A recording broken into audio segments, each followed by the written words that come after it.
Tonske vaje, opevanje, preizkušanje instrumentov. 7 solistov in 8 skupin se že pripravlja na nastop. Visoko napeto sprošča vsak na svoj način. Ja, imam malo treme, ampak mislim, da bo na odru izgledala.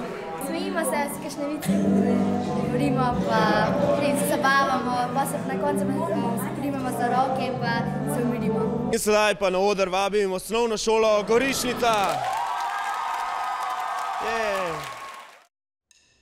Na festivalu se že 6. leto srečujejo različni glasbeni slogi, od hard rocka, popa, džeza do romantičnih balad.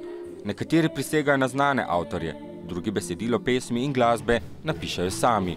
Pesem govori o tem, da je pač pomen vsega sam nikelj, se pravi denar, in da se nič ne dela na tem, da bi kaj iz veselja naredila. V žiriji so priznana imena slovenske glasbe, ki ocenjuje izvedbo pesmi, odrski nastop, karizmo in avtorstvo pesmi. Moj splošen vtis je tak, da sem bil v bistvu pozitivno presenečen predvsem na tem, da so otroci se predvsem predstavili z avtorskimi komadi, ki so jih sami napisali, pa tudi tekste sami napisali. To me je recimo zelo navdušilo.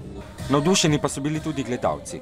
Ja, meni so bili najbolj všeč rock bendi, ker pač rada rock poslušam. Nagrado, snemanje v studiu Pionirskega doma, sta letos prejela Mija Marija Herceg in glasbeni bend Imset.